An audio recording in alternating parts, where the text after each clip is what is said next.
যেন রাস্তায় চলার সময় র্যাবের সম্মুখীন না হয়, পুলিশের সম্মুখীন না হয়, আর্মি যেন রাস্তায় না থাকে। দেশের এই অবস্থা আমরাও চাই না। আমাদের দাবি মেনে না হলে কোনো কিছুই হবে না। শুধু আমাদের 9 দফা দাবি। আমি শুধু আমাদের সেফটি চাই, নিরাপত্তা চাই। আমরা রাতে ঘুমাতে চাই বাসার সামনে। আমি আমার দরজায় 25টা লক দিয়ে ঘুমাতে চাই না। আমি আমার নিজের বাসায় নিরাপত্তা বোধ করতে চাই। অ্যাটলিস্ট 5 থেকে 6 হাজার করে তো অফিসিয়ালি তো ছাড়াই। আমি জানি না আপনারা কত ছাড়েন। আমার নিজস্ব অনেক ফ্রেন্ড এখনো আছো, বের করতে পারি। টাকা দিয়ে যদি আমরা বের করতে পারছি আলহামদুলিল্লাহ, কিন্তু মাঝে মধ্যে টাকাও নেওয়া হচ্ছে না। স্টুডেন্টদেরকে বাসে থেকে নিয়ে যাচ্ছে। আন্দোলনে এত কনসেন্ট্রেট হওয়ার কথা ছিল না। আমরা এত কম, কারণ আমাদের আর কেউ নাই, বাকি নেই। হয় তারা জেলে, না হয় তারা মারা যায়। সরকার থেকে বলা হচ্ছে যারা এখানে স্টুডেন্ট নেই, এখানে জামাত বিএনপির যারা দুষ্কৃতিকারীরা তাদেরকে ধরা হচ্ছে। আপনি এই বিষয়ে কি বলছেন? জামাত বিএনপি কাউকে লাগতেছে?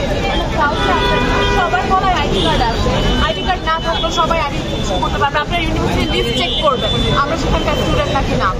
তারপরে আপনারা দেখবেন। আমরা এর আগেও বলছি, এখনো বলতেছি, আমরা বৈষম্য বিরোধী দল। আমরা কারোর সাপোর্টে না, আমরা কারোর এগেনস্টেও না। আমরা আমাদের রাইটস চাচ্ছি। আমরা এটা আমাদের ছাত্রদের আন্দোলন। এখানে না কোনো বিএনপি আছে, না কোনো জামাত আছে। আর তারা যদি আসে, তারা তাদের স্বার্থের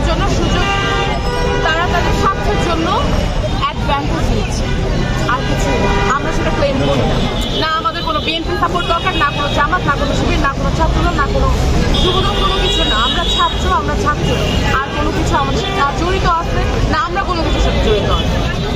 এটা আমাদের সমন্বয়করা বলছে, এটা আমরাও বলতে চাই, এটা আমরা বলে যাবো, কারণ এটাই সত্য। আমরা জানি না তারা কেমন আছে। আমরা শুধু 2 দিন পর পোস্ট পাচ্ছি যে সে সমন্বয়কদেরকে নাস্তা খাওয়ানো হয়েছে টিভির অফিসে, আর সমন্বয়কের বাবা মাকে মাংস ডাল দিয়ে ভাত খাওয়ানো হয়েছে।